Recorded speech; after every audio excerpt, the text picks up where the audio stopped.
Hi, Jean. Hi, Joan. You all right? Yeah, fine. Aren't you? Yeah, fine, thanks, my love. Good, good. Hi, Jean. Oh, hiya. You all right? Good. Are you keeping I all couldn't right? see you there. Yeah. Hi, Karen. You okay? Hello, I'm very well. You? Good, thanks. Good. Good stuff. Nice to see you. Hi, Karen. Hello. Hi, David. You keeping Hi. well? Yes, thank you. You? Good. Yes, thanks. Yeah. Yeah.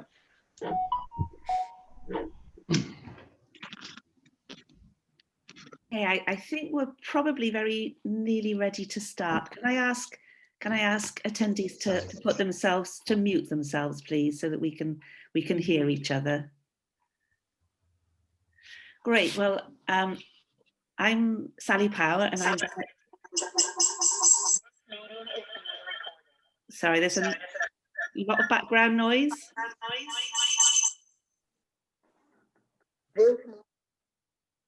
Okay, let's start again. I'm Sally Power, and I'm Director of WIZARD, the Wales Institute of Social and Economic Research and Data, and I'm delighted to welcome you here to this presentation, to this launch of a toolkit for school governors. I'm delighted to launch it for both professional and personal reasons. On a personal front, I've been a governor of a sixth form college and a secondary school here in Cardiff for over 8 years now. And it's an experience which I've found as frustrating as I found it rewarding.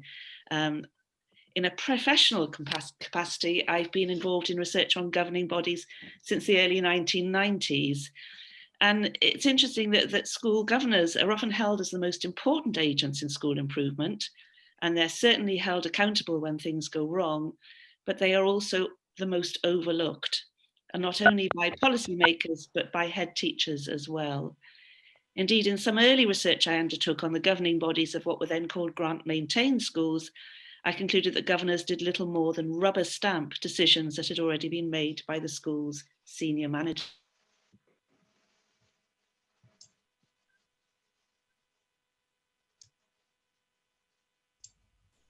You got on sorry, mute, Sally. Sally. You're on mute, Sally. Oh, it's still on mute, Sally. You're still on mute, Sally. Okay, I better start again. Did I go on to mute? Have I been on mute all the time? No, just for a moment. Oh, somebody must have muted me because I haven't touched anything. So have I talked about, in terms of strategic decision making and in response to questions on which issues raised the most discussion at governors' meetings, issues to do with pupil learning and teaching were hardly ever raised. The hot topics debated by school governing bodies appeared to be school uniform and parents parking to deliver and collect children. So the research that Nigel Newton has undertaken to inform this toolkit indicates that actually not much has changed since then. Many governors do not feel able to engage in meaningful and strategic decision-making in schools, and many feel that their concerns and opinions rarely get heard.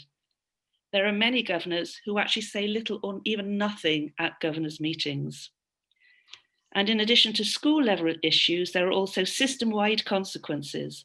The composition of school governing bodies often reflects the socio-economic profile of the student population, so that schools with the most advantaged intakes tend to have the more highly educated school governors, who have levels of confidence and familiarity with the kinds of settings in which governors meet and discuss things. And they're also able to provide these more advantaged schools with the benefits of their professional advice in financial or legal matters. This state of affairs really needs to be addressed, particularly in current times when schools are facing the challenges of dealing not only with COVID, but with developing and adapting to a brand new curriculum. If governors are to be empowered to fulfill their roles, bearing in mind they have so little time and so many responsibilities, they need real support. And this literature suggests that training sessions, checklists, and self-evaluation schedules, they have their place, but they're just not enough to improve the quality of governance in a systematic and significant way. In short, if we're to make the role of school governors meaningful for individuals and ensure that all schools benefit from the kind of support and challenge that school governors are supposed to give, it's imperative that there are resources to help them in this role. And it is important that these resources are ones which they can dip into when they need to, and that they reflect the real challenges that schools and governors face, rather than simply official guidance. Now, I believe this toolkit provides such a resource, and I really want to thank a number of people. I want to thank HEFCU and Cardiff University for funding this exercise, which has made it possible. I'd also obviously like to thank Nigel Newton for his sterling efforts in not only undertaking the research, which has informed the review, but in collating the toolkit. And in this exercise, he's been helped very much by Sue Dement from Cardiff University and Katie Dixon, and from Governors Cymru, Jane Morris and Sam McNamara. So I'm going to hand over now, and thank you very much. I hope you find this session useful and enjoyable. Thank you so much, Sally, for that introduction and those really important points. Hi, Shemai, everybody. Thank you so much for coming. We've got a lot of people here, and there'll be opportunities later on to ask questions. I'm going to say at the outset that if anybody doesn't get an opportunity to have their question asked, I'm going to give my email address as well, and we really would like any comments and feedback on the resource and on the presentation. So without further ado, because I've got a lot to get through in a short time, I'll try to be concise and clear. Let's get going. So a few lessons I'd like to, or a few observations from 2020, which I think will be pertinent. Firstly, how important it is to talk to others and how debilitating feelings of isolation and loneliness are. Secondly, the way in which we've seen that data, even the most sophisticated modeling, doesn't always accurately reflect the nuances of human behavior, where rules and procedures may seem very logical, but don't necessarily deliver the results that we would like. And the value, as we saw with the Deputy Chief Medical Officer's analogies and metaphors, the value of that, the value of the way in which having two things to prompt us to reflect on something is really helpful. Well, those observations, I hope that we'll see have a bearing on what was developed. So this was the overarching objective of this project was to develop a tool that would be helpful in terms of governors' effectiveness. And consequently, the resource sought to review the resources currently extant, whether they were used, what value they had to governors, and then to interview governors, to survey governors, and to see if something else could be developed that would be useful. Now, this was only a 6-month project, and in a sense, we've tried to pack a lot into that six months.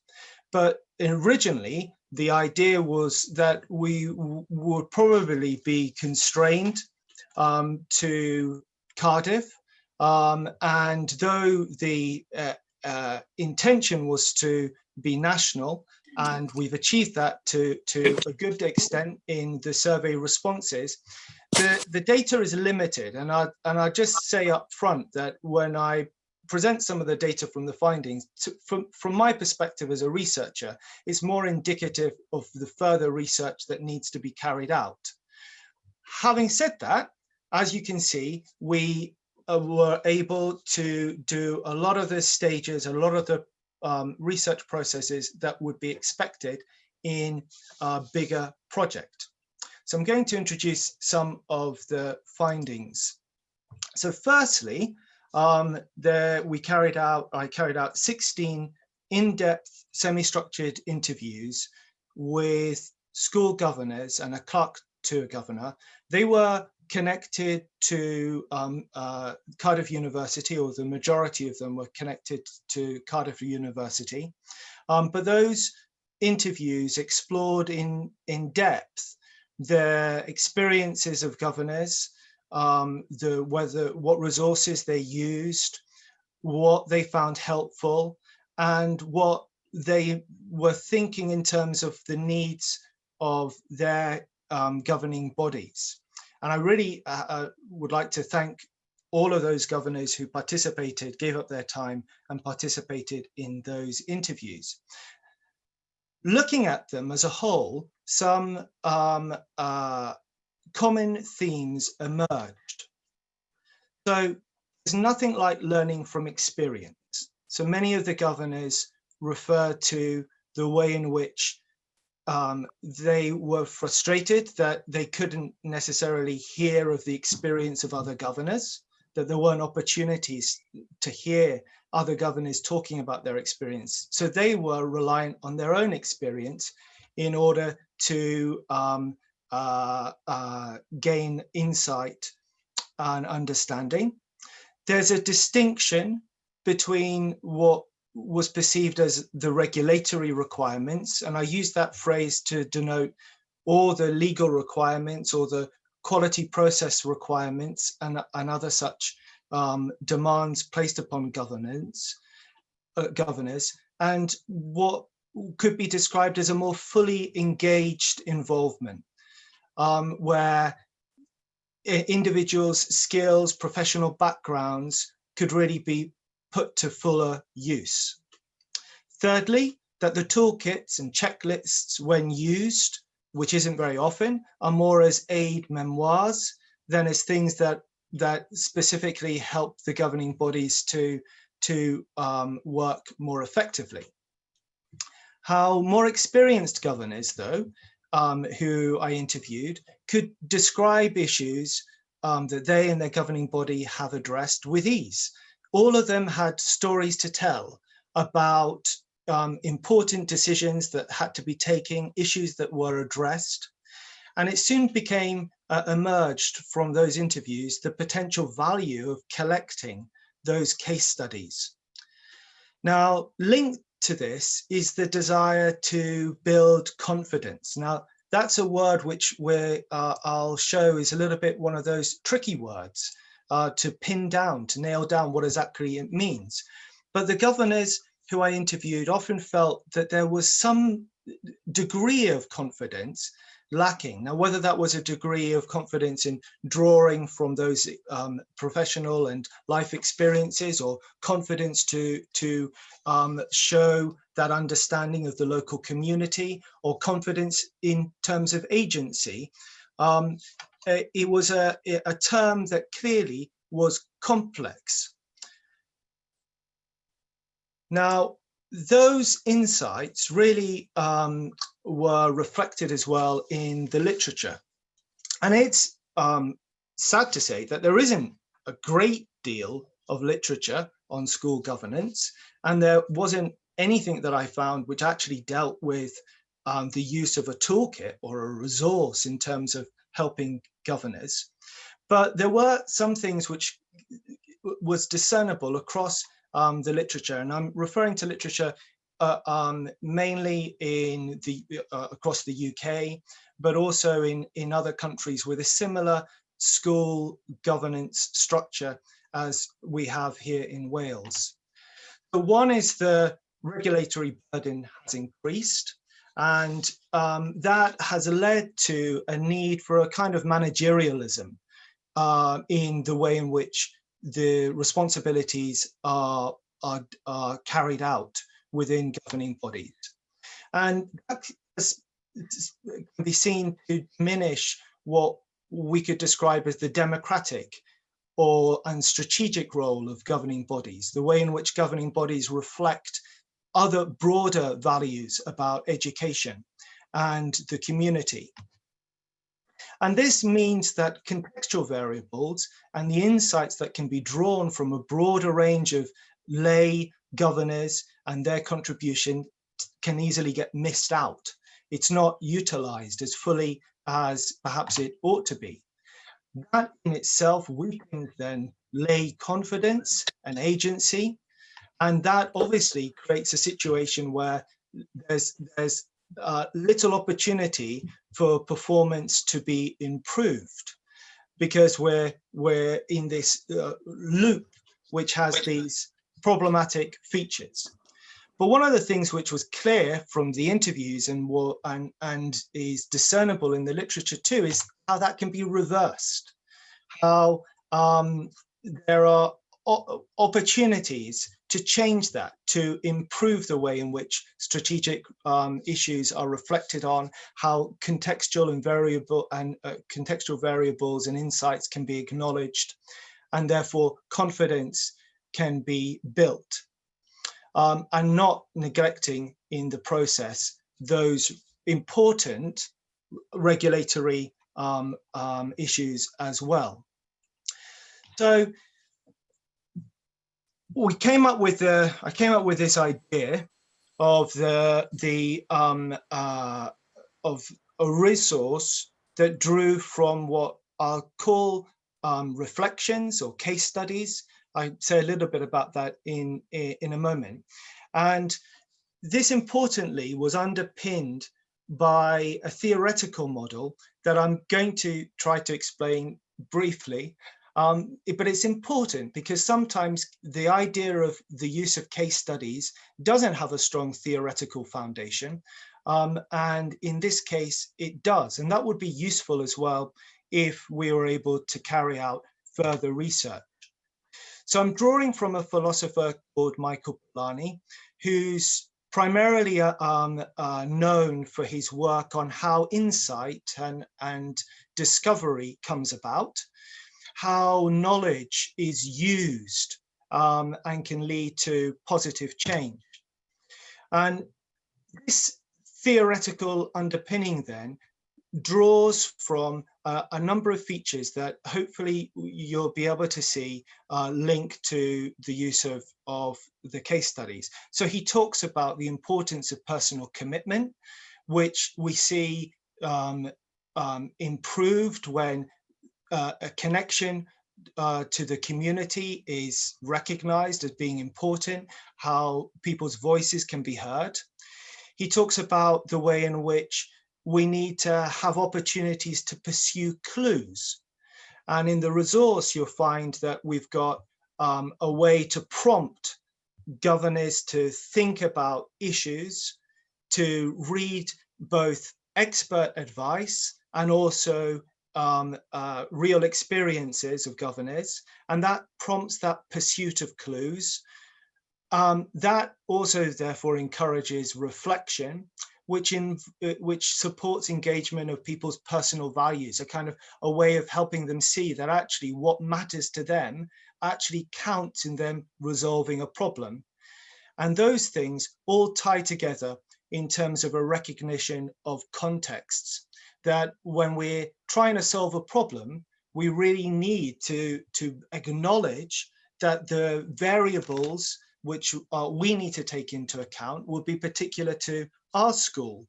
And we need to see that in a way which perhaps simply looking at what needs to be done doesn't help us with.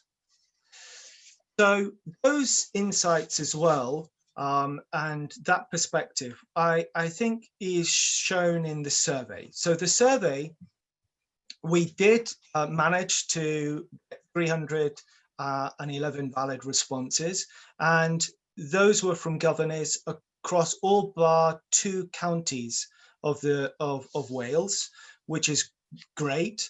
However, there are some issues with it which I need to acknowledge, because over 70% of the governors who responded were more experienced, which was great in terms of the use of the survey to create, to help test whether we could collect cases and reflections.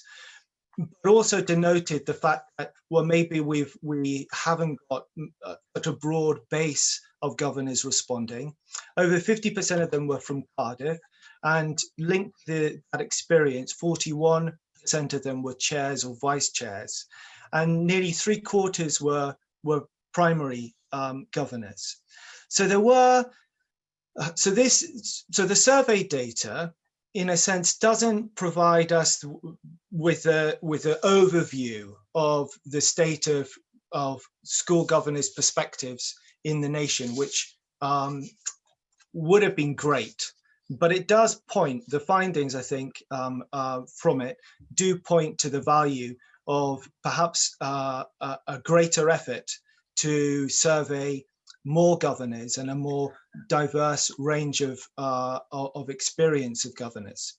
But here are some of the interesting things which we can see from this survey. For a start, governors have a sense that their experience, their knowledge and skills are valuable, that they have these experiences and knowledge which are important and that they can bring to their role. Everything from their understanding of the local community, their professional skills, experiences as a parent and working with children, legal and regulatory knowledge, they have that. So the question of their performance isn't one of a lack of knowledge or experience that they feel is useful. And we can see that, and this is why this term confident is slightly problematic, and certainly the interview showed that it was so, because it asked whether they're confident in carrying out their role. You can see that the majority of school governors are confident. They understand the duties that they have. They feel confident about contributing ideas. But remember, this is mainly more experienced governors, so that might be partly because of that. And they feel that their experience and skills and background are valuable and useful. So what is the issue here? Well, again, if you ask, do you have access to online resources and toolkits? Do you need another resource? Well, on the one hand, 84% of governors will say that they have access to a resource. But here we have, we start to have some of maybe the more complicated, nuanced issues starting to emerge. In what way do those resources help you to develop as a governor? Well, they're good at keeping you in contact with the latest training that is available and helping you to support your role in that way. But they're not so good at providing opportunities to discuss duties as a governor with other governors outside of formal meetings. And they're not good in that respect either then at seeing how governors in other schools do things. And that gap is important because it is in sensing that you're part of a wider group of people who are contributing their skills in different ways, that confidence to recognize your skills as a governor, your background as a governor actually matter. And so what are the resources that they have access to? Well, there's a whole wide range of resources which governors have access to, from the local authority and consortia to governor combined services, to the hub, to online training available. In what ways were they useful? And again, here, see, as a source of information, they're useful, keeping me informed, they're useful. But look at these ones down the bottom, helping me understand some of the important debates about education and schooling, providing advice to help me form my opinions, putting me in contact with other governors. Here, less than half of governors feel that those resources are useful. And as Sally mentioned in the introduction, that important role of strategic issues, of questioning the head teacher and school leadership, of questioning the data that is presented in governing body meetings. That requires something more than just knowing what I need to do and how I need to do it. That requires a confidence in my opinions as a governor. And the resources don't really fit that bill. And you can see then for this last slide of from the survey, challenges of being a governor. Which aspects of your responsibilities would you benefit from more support? And what you have here are these 4 areas where governors really would value.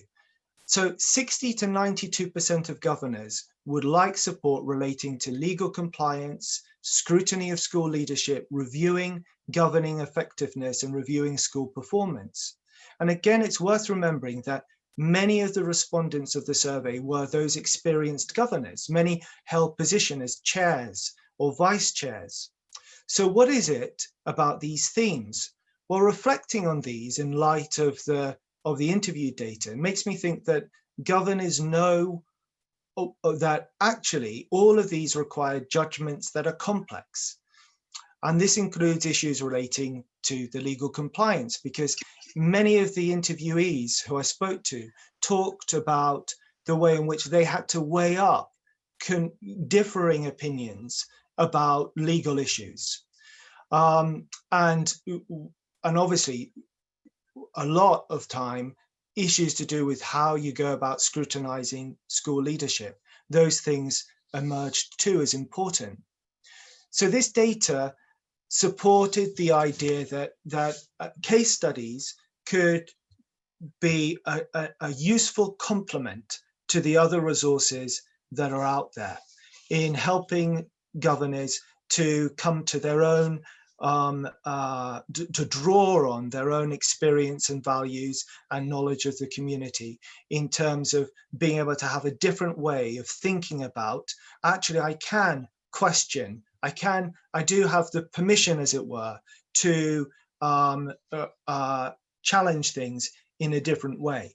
So without further ado, I'll say a little bit about the resource that was developed. And I know that I need to about it. So over 100, so one of the big tests was ideally to collect case studies. I would have liked to interview a range of governors and travel the country doing so. That wasn't, I couldn't do that. So what I did was incorporated into the website, into the survey, a pro forma. So part of the test of this was to see, well, can it work? Can governors use this to generate or to write down things which they think are important to share? So we had over 100 responses to that. Some of them were short, some of them were similar to each other. And in the end, 50 were selected, which could be anonymized and put into a format which we could then share on the website. Oh, sorry, can't click. Here we go. So the aims of these case studies are to prompt reflection about the kinds of issues governors may encounter, provide insights on how governors elsewhere have addressed issues, and stimulate conversation and information sharing, giving a voice to governors so that they feel as if their perspective, what they've done, actually can be put out there into the public domain. In total then, so there was another part to the research as well, where we brought together some of the governors who I had interviewed, and with the help as well of some of our colleagues at Cardiff Council Governor Support Services. And we looked at these reflections, and I had put them in, I had categorized some of them as a way of organizing them on the website. And that was tested as well to see whether my categorization seemed accurate, and more or less it was. We changed a few things, and also in that process we realized the value of putting these commentaries these reflections, these case studies next to commentaries of expert advice. And that's where Governor Cymru Services came in, and they provided the commentaries. And they're going to talk a little bit about that when I've finished.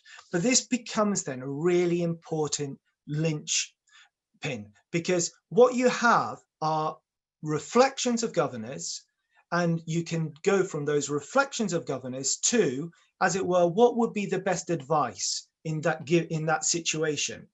And it's that which really will help to stimulate ideas and opinions. And what you can see down on the table here is a range of subjects are covered in the case studies, a range of school contexts as well. There are clearly lots of gaps of issues that we don't have case studies on yet, and that's where we really need the help of governors going forward. So then, very briefly, 3 broad categories were talking about good practice, which is the kind of normal way of thinking about case studies, those highlighting the challenges of governance, and those that reveal how things can go a bit wrong or be problematic. And you can put these into use in different ways. So one of the things which we've thought about is the way in which, for example, the challenges could be useful for new governors in induction. The good practice, obviously, that's something which any governors can refer to. And the problems might be great for situations of training. The resource, which I'll show you just in 1 minute, is bilingual. It's searchable on keywords, thematically organized. There's commentaries and hyperlinks to other resources where appropriate. There's a comment box as well, because we'd like, and obviously that can be anonymous comments. And then there's the pro forma link so that further case studies can be generated. And what I did as well is, one of the questions in the survey was, are there other issues that governors would like to hear about? And this is a summary of the list. As you can see, it's quite extensive, which just shows perhaps the need for this. And that's also in the resource as a stimulus to governors to think, actually, I've experienced something like this. I could contribute, what's happened to us. So now I'm going to swap my screen and show you the resource briefly. So I'm going out of one thing, and if I can find the right web page, there we go, into the other one. So it's worth saying, as Sally mentioned, we didn't actually have a budget for a bespoke website. That wasn't in the plan. The original plan was, in a sense, something a little bit more different, so I really owe a great debt to Katie Dixon here in the Wizard Hub for putting this together. So it's pretty straightforward, but it has these really critical components to it. So as you can see, there's obviously an introduction to it. There's the case studies that are categorized in terms of debate, insight, reflection. And then you can see down here, there's categories by school.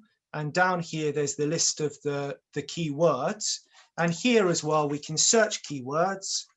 So we can search a teacher, for example, and it would show us all the case studies relating to head teachers. So if we click on one of these, this is actually the commentary.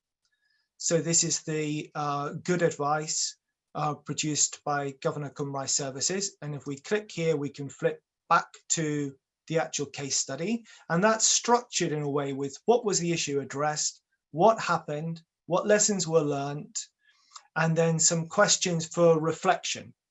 And at the bottom of the page, there's a box to leave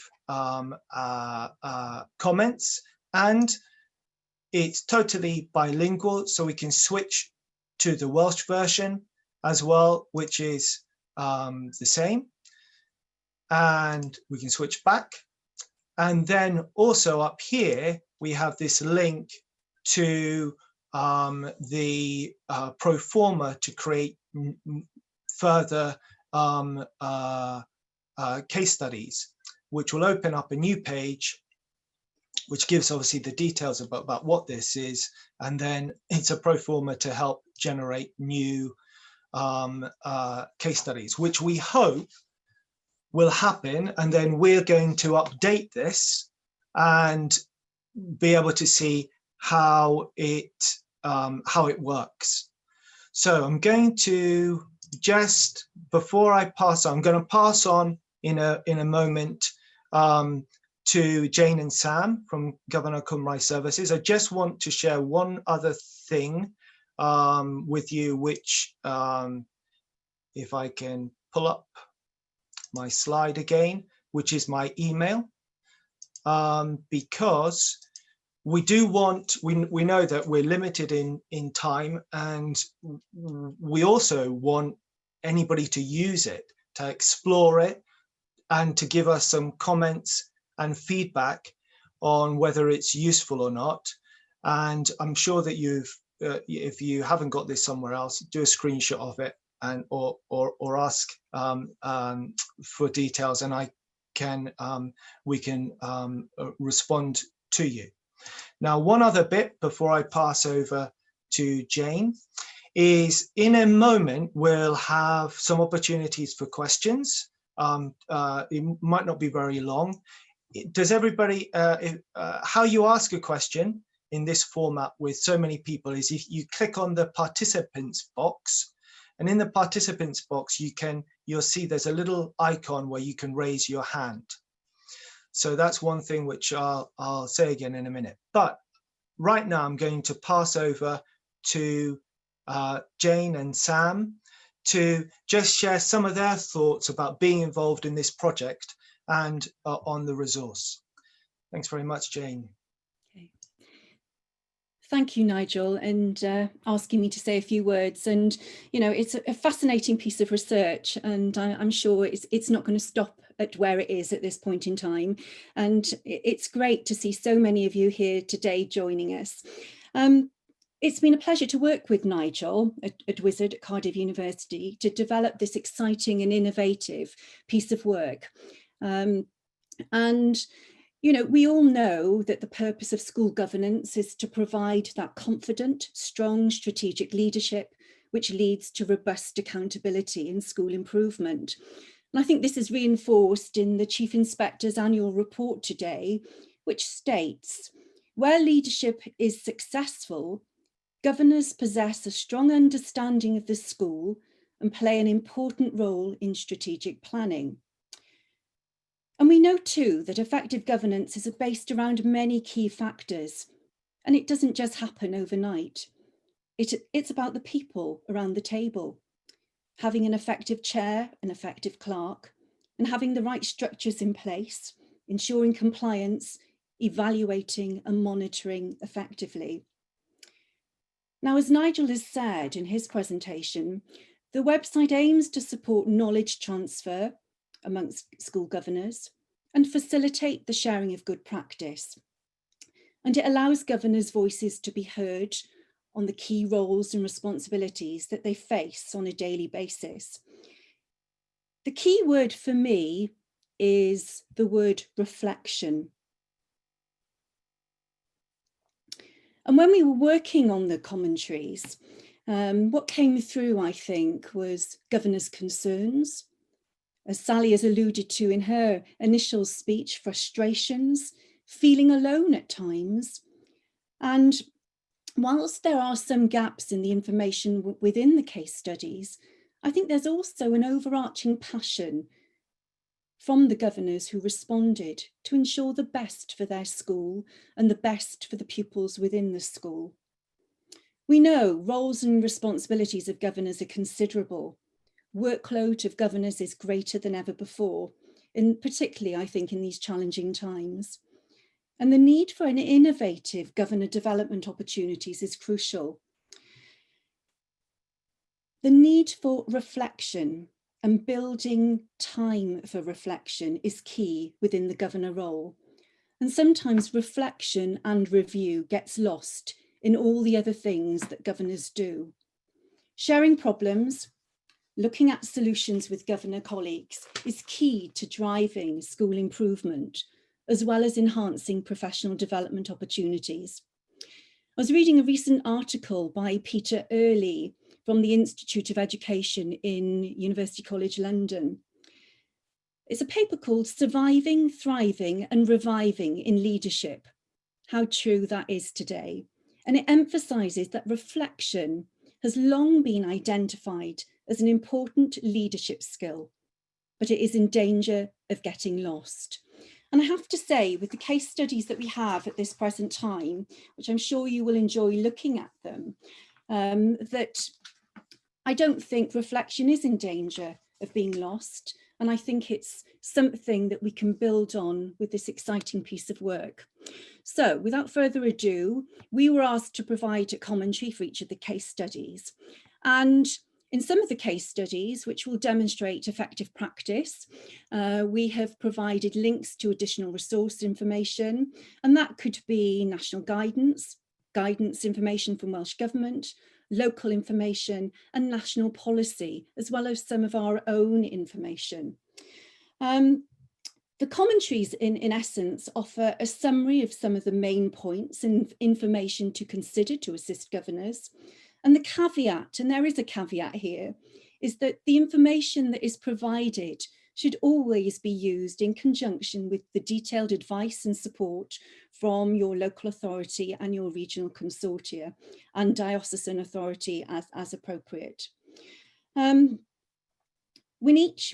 I said, within each of the scenarios, there will be supplementary information and various links. Sam, if we could just go on to the next slide, please. I mean, okay, if we very quickly look at the case study themes, Nigel's indicated that there are 43 case studies, and they pretty much fell into the themes that we have there in the chart in front of you. If I just start with HR issues, Sam and I always find that HR issues are the most complex and demanding for school governors.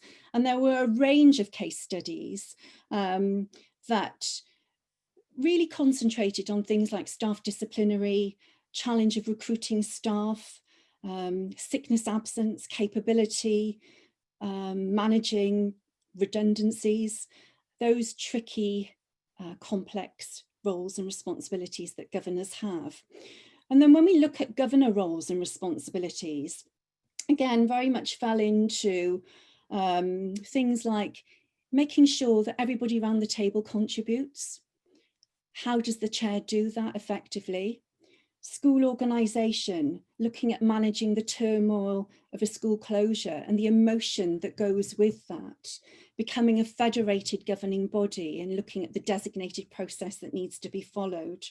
Policies, again, key role of governing body responsibilities, how to make sure policies are fit for purpose, particularly looking at health and safety, safeguarding issues and so on. And then one area that I think is becoming increasingly concerning for us all at times is dealing with parents in certain circumstances. So dealing, for example, with a breakdown in trust from parents, dealing with a parent threatening another parent on school premises and what should happen and so on. And then finance, which is always close to our heart, understanding school budgets. A biggie, isn't it? Consequences of a reduced budget and how to cover budgetary shortfalls. So moving on to the next slide, how to use the case studies. I'm a great believer that governors need a range of professional development opportunities, face-to-face training, virtual training, governing body training, and so on. So when I was thinking about how would I use these case studies, I think individual self-reflection is very, very important. So before going to bed tonight, please glance at the website and just have a few minutes dipping in and out of the case studies, just to give you a flavour of what it's about.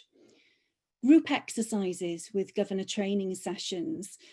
As a governor trainer myself, and knowing full well, Nigel, the discussion that we had and the debate we had when we were producing these case studies, the tool you have there provides an amazing opportunity for governors to be fully involved in the full range of responsibilities that they have. Reflection and discussion time. I suppose I'm a fan of whole governing body training, and we all know that governing body meetings are really chock-a-block and you have very rigid, strict agendas. But having that time within the governing body to just reflect and discuss perhaps one of the key areas or themes that is something that your governing body is looking at could be very appropriate.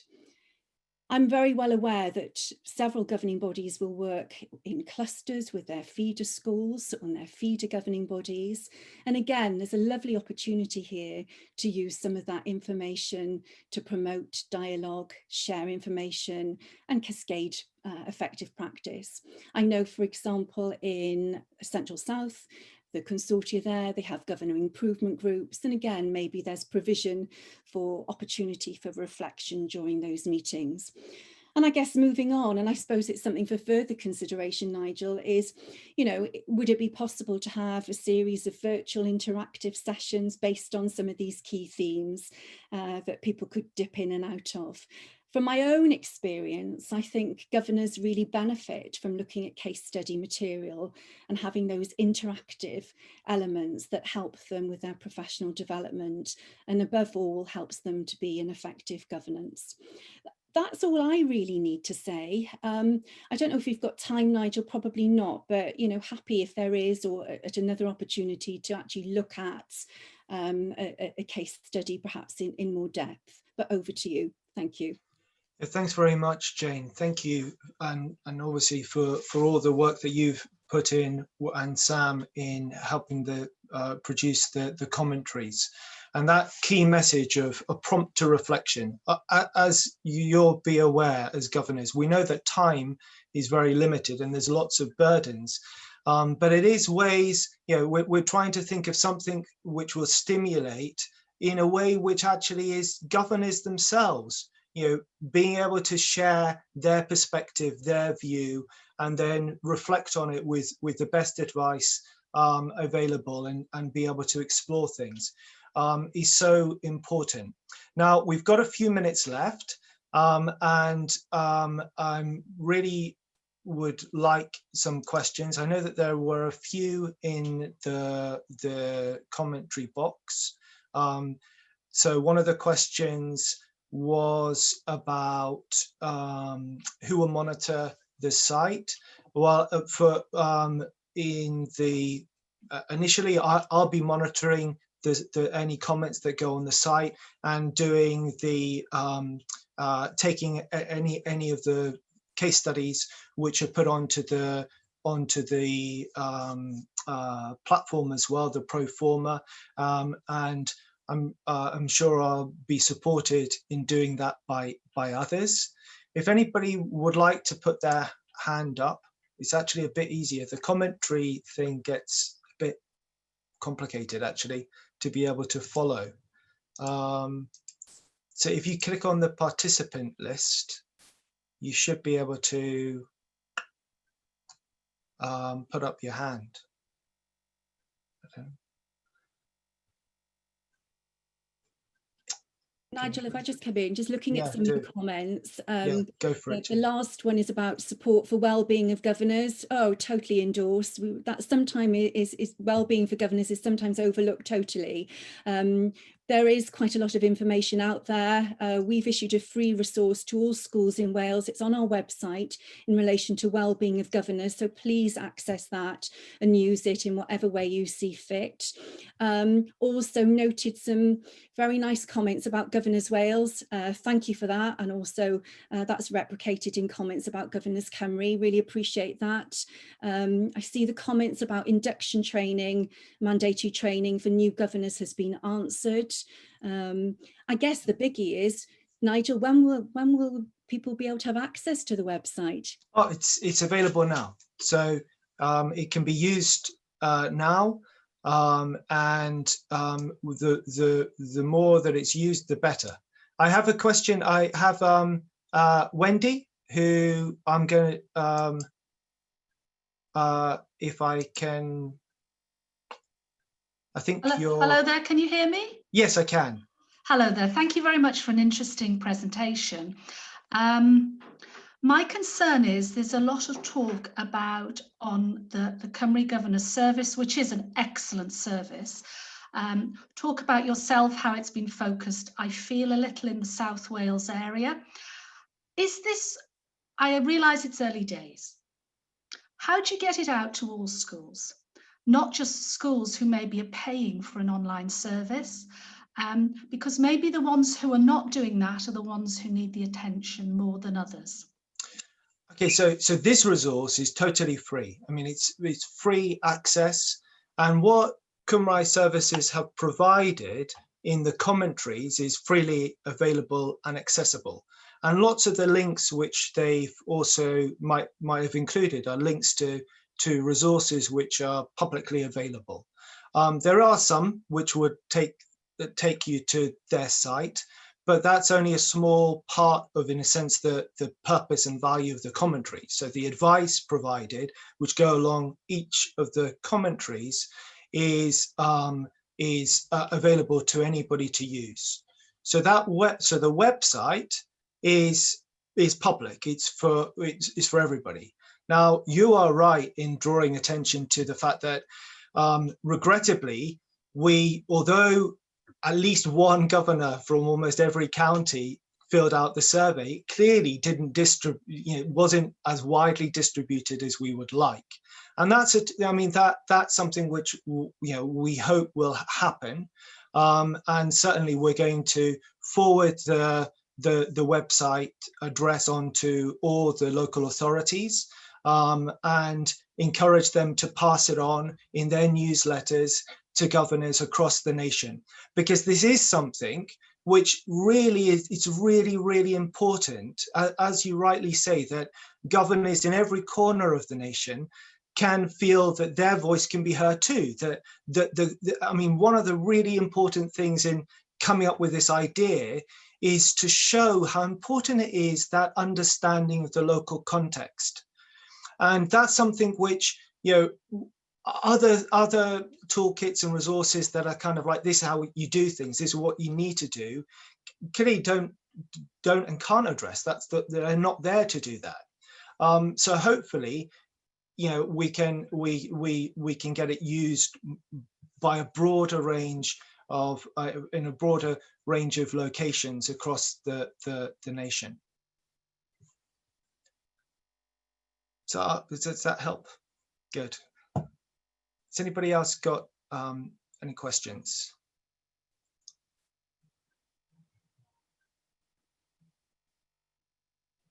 Yeah, so there's a question by David about you don't necessarily have the best examples if you haven't sourced. Well, that's right. That's what we need. But obviously the value of a case study, in a sense, is that you are just showing and allowing to see in a structured way what another governing body have done. We're not putting a value of best or worst practice. What we're saying is, here's an example of what this governing body has done, or what this governor did. And then we've got, thankfully, in the resources it is at the moment, we've got commentaries which say, well, this is maybe what could have been done, or this is what also could have been done. So, and it is in the weighing up between, well, would I have done something similar, or should I have done this, that actually is a great stimulus for reflection, and gaining a greater sense of confidence in that capacity to make decisions. Yeah, and that's this similar issue with the quality assurance and moderation of these. I mean, obviously, every single one of the case studies have been anonymized. Though that's why some of them couldn't be included on the resource. So we're making sure that they're safe to be put online, safe for everybody involved, and also checking as well accuracy of specific things. So if somebody is saying this is what they did, if it isn't the right thing or if it isn't a good thing, then we will be able to highlight that either within the case study itself or within the commentary.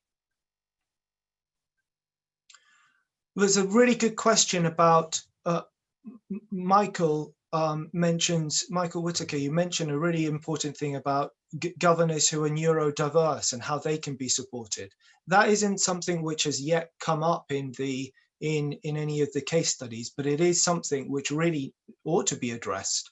And we need, and that's important. And if anybody's got an example which they can contribute to the website upon on that issue, that would be really valuable.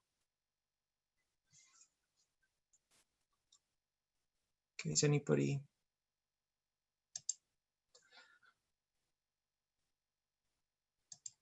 Trying to see if anybody else is, to put their hand up. Anybody else got any other questions?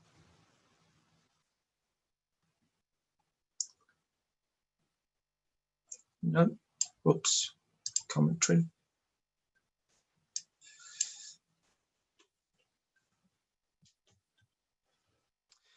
No, I didn't. So one of the things which so there's a question by Eve about the size of the school.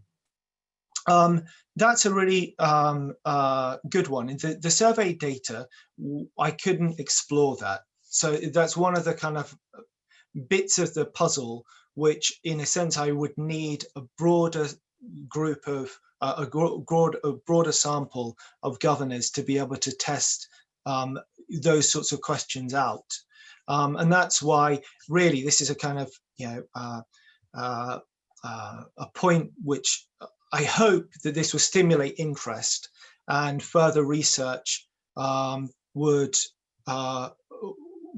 be able to be conducted. Nigel, I think somebody's got Yes. their hand up, Alan. Alan, try. You have to can you unmute? Yes, he's on mute. Yeah. Yeah, hi. You raised in your research that there were 4 areas: legal compliance, governing body effectiveness, scrutiny of school leadership, and review of school performance, and that they felt the need to be upskilled and be more confident in dealing with those issues. I share that view too, but I want to ask a question. The question is, do you share my view that the word training is used promiscuously? The bulk of what they call training is briefing, and you'll never rectify those 4 areas if all you do is briefing. And the importance of the case studies and the exercises is that teachers move from that landscape of consciousness to a landscape of action. And it's action in debating and discussing and then reporting out. And that the balance of activity about training, more than half of it should be case studies and exercises, and only a proportion should be briefing. At the moment, in Wales, in most local authorities, it's 90%, 95% is briefing, but they call it training. Yeah, I think that definitely came up in some of the interviews. And this sense of which just the burden, I mean, it is something as well, which I saw in the literature, just the burden of things that need to be done, result in there's a transferal of information, as you describe it elegantly with briefing, which takes place under the banner of training, but that's not empowering. And that's not giving voice to governors to be able to then reflect and form their own opinions. And I realize that this resource is small, but it hopes to kind of put a little bit of a wedge in just about how important that is for governors to be able to share what they've done, how they've wrestled with issues, how they've drawn on their knowledge of the community, of their own education, their own values and what matters to them about schooling, because that's why they're there. That perspective is really important. And to then be able to see, actually, good things can come from that.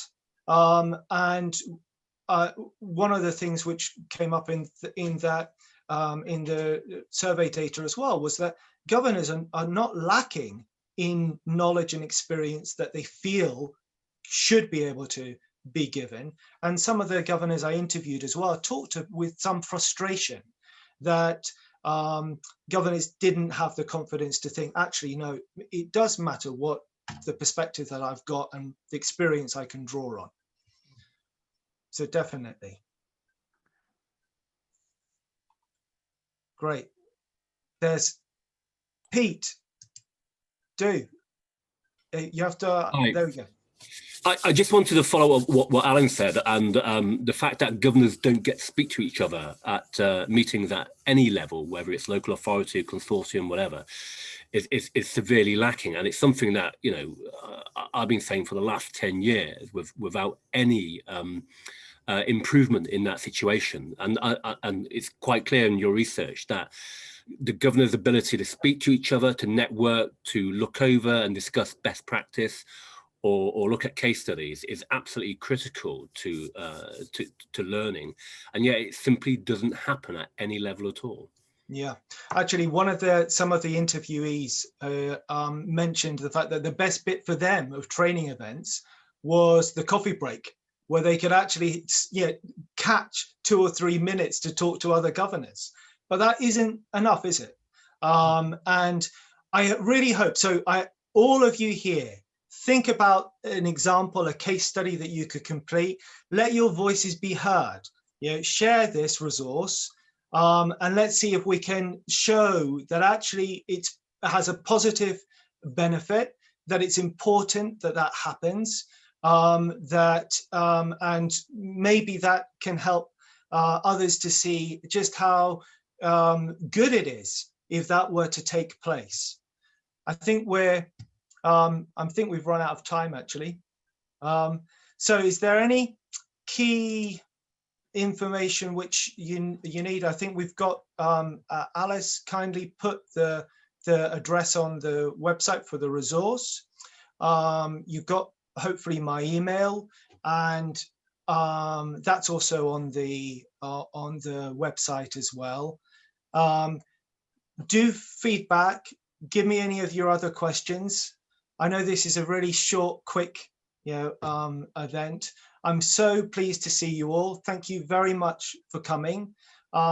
Thanks again to the hub team here of helping putting this event together, and to all of those who participated in the research. I give a big thank to them as well. Thank you so much. Okay, bye-bye, everybody. Bye, everybody. Bye.